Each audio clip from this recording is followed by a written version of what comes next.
Hello everyone, आज हम पढ़ेंगे लिमिट्स ऑफ अ फंक्शन। तो लिमिट्स ऑफ अ फंक्शन की डेफिनेशन है, the limit of a function is the value that a function approaches as its input approaches a specific value. ठीक है, ये इसकी डेफिनेशन होगी। मतलब इसकी वर्किंग कहाँ पे है कि ये हमें ग्राफ फंक्शन में हम इसको यूज़ होता है। तो जब हम ग्राफ बनाएंगे, मतलब फर्स्ट के हमारे पास अब एक 2 है, अब लिमिट 2 आई है, तो उसके बाद हम सिर्फ इसको 2 तक ही हमने इसको जहाँ से ग्राफ बनना है, यहाँ से अगर बन रहा है 2 बन रहे हैं ना, तो हमने वहाँ तक इसको शेड कर देना है। ठीक है, लिमिट को हम इस तरह लिखते हैं, लिमिट एक्स अप्रोचेस टू 2, इस तरह कुछ भी लिख सकते हैं, x approaches to 0, y, t, theta, कुछ भी यहाँ पे आ सकता है एक्स की जगह। तो ये जो एरो है इसको हम क्या कहते हैं, ये अप्रोच इसको कहते हैं, अप्रोचेस टू 2। ठीक है, उसके बाद फंक्शन एक नंबर पे ही हो जाता, मतलब ये इसकी बात हो रही है, फंक्शन एक नंबर पे चेंज हो जाता है तो वो पी कहलाता है। ठीक है, अब इसका एक क्वेश्चन करते हैं ताकि हमें बेहतर समझ आए। अब है लिमिट एक्स अप्रोचेस टू 2 और ये हमें नंबर दिया हुआ है 2x+3। अब हमने अलग अलग इन पे लिमिट अप्लाई करनी है। ये नहीं करना कि लिमिट 2 फिर लिमिट x और फिर लिमिट 3, ऐसे नहीं। ये इकट्ठा है तो इस वजह से इसको अलग इकट्ठा ही करेंगे, और ये अलग अलग है तो इसको अलग करेंगे। ठीक है, इन पे लिमिट अप्लाई की हमने। उसके बाद यहाँ पे क्या आ गया, 2 को, मतलब जहाँ पे x था वहाँ पे हमने 2 पुट कर दिया। 2 क्यों पुट किया, क्योंकि वहाँ पे आस था x अप्रोचेस टू 2। ठीक है, उसके बाद हमने इसको 2 2 4, 4+3 = 7। उसके बाद है limit x approaches to 2x² + x+4। ठीक है, मतलब अब ये अंडर रूट में आ गया, तो हम इसको किस तरह सॉल्व करेंगे, अंडर रूट से बाहर करेंगे? नहीं, हम इसको अंडर रूट के अंदर ही सॉल्व करेंगे। ठीक है, लिमिट x अप्रोचेस टू 2 और इन सब पे लिमिट अप्लाई की, तो फिर उसके बाद जहाँ जहाँ x था तो वहाँ पर हमने लिख दिया। अब जहाँ पे इसके साथ x नहीं है, वेरिएबल नहीं है, तो लेकिन वहाँ पे भी हमने लिमिट अप्लाई करनी है। उसके बाद इसको सॉल्व करना है। ठीक है, लेकिन अब हमारे पास एक और आ गया है क्वेश्चन, उसमें है कि अंडर रूट के अंदर भी वैल्यू है और अंडर रूट के बाहर भी है। तो मतलब इसको एक ही करेंगे, लिमिट x और ये x² - 4, जैसे वो 2x था, क्योंकि ये तो इकट्ठा था, मल्टीप्लाई हो रहा था, तो इसमें भी तो ये मल्टीप्लाई हो रहा है। लेकिन नहीं, हमने इसको इस तरह नहीं करना, हम ये अलग बाहर है और ये अंदर है, ये अलग है, तो हमने इसमें अलग अलग ही लिमिट अप्लाई करनी है और फिर इसको सॉल्व करना है। ठीक है, अब यहाँ पे हमारे पास जब आंसर आएगा तो यहाँ पे -√3 आयोटा आ रहा है, -√3 आ रहा है, तो हम इसको 3 आयोटा भी लिख सकते हैं। उसके बाद हमारे पास रैशनल फंक्शन में भी आ गया कि रैशनल फंक्शन में अगर आ गए तो उसको सॉल्व कर सकते हैं, तो उसमें उसको भी सॉल्व कर सकते हैं। इसमें भी अलग अलग हमने ऊपर भी नीचे भी लिमिट अप्लाई करनी है और फिर उसके बाद इसमें वैल्यू पुट कर देनी है। अब यहाँ पे आ रहा है -1 + 1 -1 + 1, मतलब ये तो 0/0 फॉर्म हो गई, तो इसको हम कहेंगे अनडिफाइंड फॉर्म। इसके बाद है इस तरह का अगर क्वेश्चन आता है तो सबसे पहले हमने इसको ब्रेक करना है, छोटे से छोटी वैल्यू में लाना है, उसके बाद उस पर लिमिट अप्लाई करनी है। अब इसको x² - 1, ये किसका एक फॉर्मूला बनना है, a² - b² का। ठीक है, b² जो उसका 1 का स्क्वायर क्या होगा, 1 नहीं होगा, तो इस वजह से x² - 1, x + 1 x - 1 हो गया। a² - b² का फॉर्मूला क्या है, a + b a - b, तो x + 1 x - 1 हो गया। अभी ऊपर नीचे से कैंसिल हो गया और ये हमारे पास x - 1 आ गया, तो अब इस पर लिमिट पुट कर देंगे। अब ये भी तो वैसे ही आ गया ना, ये भी तो इसके साथ मल्टीप्लाई हो रहा है, ये सेम उसी तरह का केस है जो ये वाला था। ठीक है, उसके बाद दोबारा उस तरह का इसको हमने ब्रेक करना है, x² - 2 का स्क्वायर और x - 2 आ गया।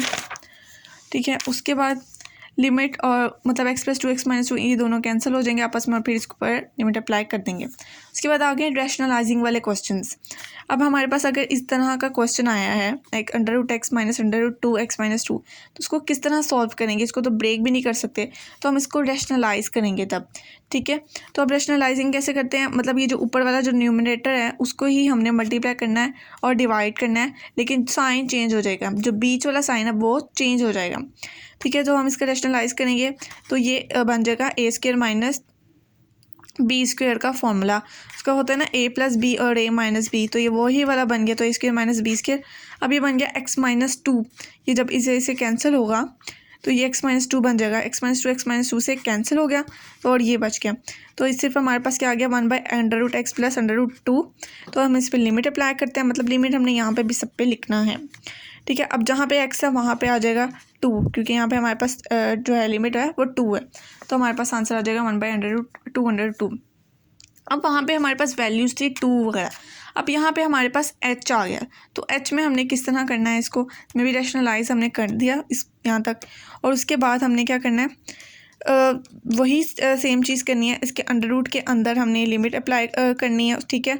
अब हमारे पास है h को 0 करना है, x को 0 नहीं करना हमने, तो यहाँ पे h जहाँ पे है वहाँ पे आ जाएगा 0, तो क्या आ जाएगा under root x plus under root x, तो 1/2 अंडर रूट एक्स आ गया, ठीक है। उसके बाद है ये वाला फॉर्मूला किस चीज़ का बन रहा है, x-1 का क्यूब बन रहा है। अगर आपने 9 क्लास में फॉर्मूले याद किए हुए हैं तो आपको पता चल जाएगा कि ये किस तरह फॉर्मूला है, x-1/1 का क्यूब का फॉर्मूला है ये, ठीक है। उसके बाद हमने इसको भी ब्रेक किया नीचे वाले को, तो हमारे पास आ गया x² - 1, ठीक है। अब इसको और मज़ीद इसको खोलेंगे तो x+1 x-1, अब ये एक x-1 और ऊपर वाला एक x-1 कट जाएगा, तो वहाँ पे स्क्वेयर आ गया और यहाँ पर क्या आ गया x+1 आ गया। तो अब यहाँ पे 1 - 1 का मतलब जब इसका करेंगे तो ये 0 आ जाएगा, और नीचे मतलब ऊपर आ जाए 0 या नीचे 0 आ जाए तो वो फिर फॉर्म क्या बन जाती है, फिर अनडिफाइंड फॉर्म बन जाती है। उसके बाद हमने मिड टर्म ब्रेकिंग का भी पढ़ा हुआ है, तो मिड टर्म ब्रेकिंग का भी क्वेश्चन आना चाहिए। तो फिर है x² + 7x + 12x/x + 4।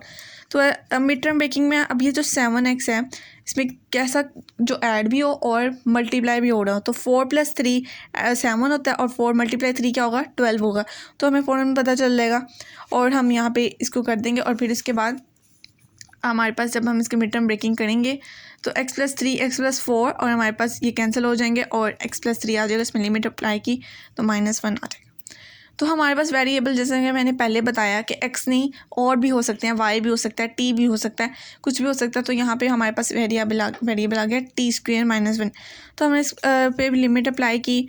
अब इसको तो तोड़ नहीं सकते, क्योंकि अगर तोड़ेंगे भी तो भी यही आएगा, मतलब तोड़ते हम तब थे जब नीचे भी हमारे पास कुछ इस तरह की वैल्यू हो कि हम कट कर सकें, तो यहाँ पे कुछ ऐसा है नहीं, तो इस वजह से हमने इसको कुछ किया नहीं और यहाँ पे इसको सिंपल सॉल्व कर दिया, ठीक है। तो यहाँ पे नीचे 0 आ गया इसमें, तो ये क्या फॉर्म हो गई, अनडिफाइंड फॉर्म हो गई।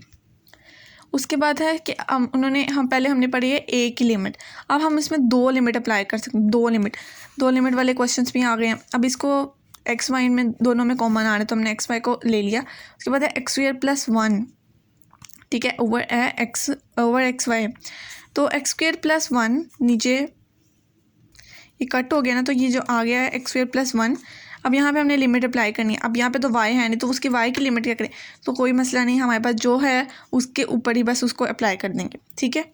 उसके बाद हमारे पास अब कुछ क्वेश्चन आ रहे हैं ट्रिग्नोमेट्रिक फंक्शंस के, उसको भी तो सॉल्व करेंगे, ठीक है। तो इसमें हमारे पास जो एक फॉर्मूला है वो ये है कि sin x ओवर x, मतलब जो साइन के जो हमारे पास वैल्यू आई x2 जो भी आए ना, कि नीचे भी वही वैल्यू आ जाए ना, तो वो बराबर होती है 1 के। इसको हम नेक्स्ट वीडियो में इस फॉर्मूले को प्रूव करके दिखाएंगे, ठीक है। उसके बाद है साइन, अब यहाँ पे है 5x ओवर x, तो इसके साथ ऐसा क्या करें कि ये सेम हो जाए, तो मल्टीप्लाई एंड डिवाइड 5/5 करेंगे, तो हमारे पास ये आ जाएगा 5। अब एक एक्स्ट्रा है तो उसको फिर हम साइड पे ले जाएंगे, अब ये क्या बन गया, ये 1 बन जाएगा, तो 5 × 1 = 5, ठीक है। उसके बाद अगर इसको सॉल्व करेंगे, इसमें हम क्या करेंगे, तो इसमें हम ऐसे करेंगे कि ऊपर वाली को न्यूमरेटर जो है वहाँ पे उसको मल्टीप्लाई 3x और मल्टीप्लाई एंड डिवाइड 3x से करेंगे, और नीचे वाले को 2x से डिवाइड और मल्टीप्लाई करेंगे, तो अब ये जो है 1 बन गए और ये बाकी बच गई, तो हमने इसको लिख दिया x से कैंसिल हो गया, 3/2 इसका आंसर आ गया। उसके बाद अब ये वाले इस क्वेश्चन को कैसे सॉल्व करेंगे, इसमें तो कोई नंबर है ही नहीं, तो इस वाले क्वेश्चंस को हम रैशनलाइजिंग से, जब पता चल रहा हो कि इसको सॉल्व हो नहीं सकता, कोई ब्रेक भी नहीं हो सकता, ओपन भी नहीं हो सकता, तब हम इसको रैशनलाइज करेंगे, ठीक है। 1 - cos theta over sine theta multiply 1 + cos theta, मतलब इसका साइन चेंज हो जाएगा, ठीक है।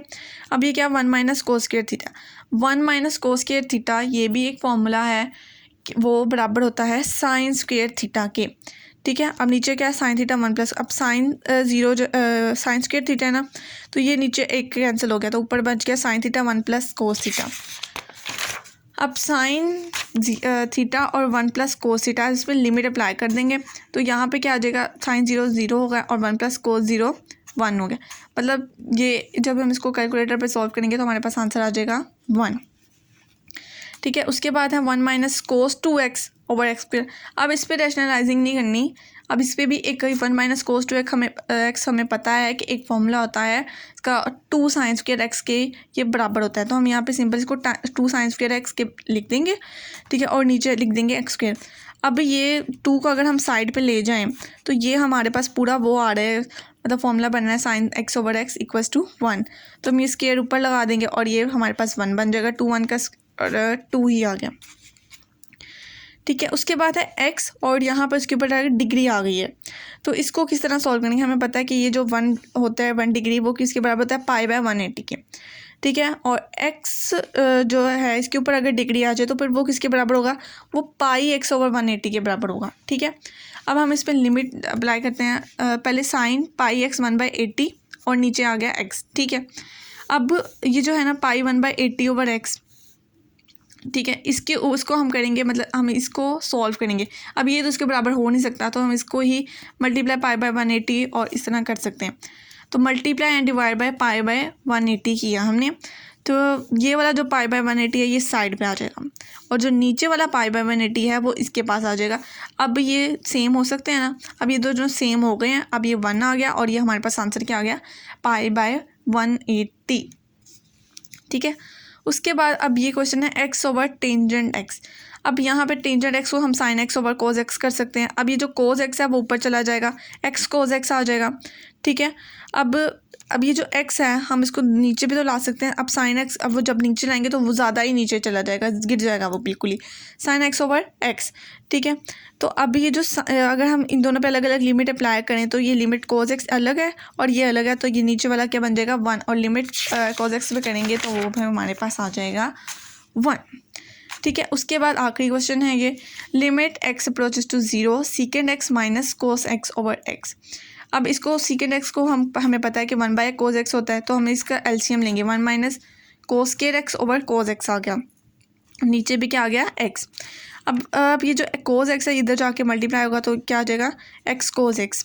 अब 1 माइनस कोस स्क्वायर x मैंने पहले बताया कि साइन स्क्वायर x के बराबर होता है, ठीक है। अभी हम क्या कर सकते हैं, अब ये जो साइन x, 2 साइन x है ना हमारे पास, एक साइन x इसके नीचे आ गया और एक साइन x इसके मतलब आ गया ऊपर, ठीक है। अब ये जो है ये 1 बन गया क्योंकि ये जो वाली लिमिट ये 1 बन गई। अब जब लिमिट इस पे अप्लाई होगी ये तो टेंजेंट x बन गया, अब लिमिट इस पे अप्लाई होगी तो वो 0, तो वो ये 0 हो गया। तो मज़ीद आप इस तरह के क्वेश्चंस देखें और उनको सॉल्व करने की कोशिश करें कि सेकेंड ईयर की बुक में इस तरह के बहुत सारे क्वेश्चंस होंगे और उसको सॉल्व करें।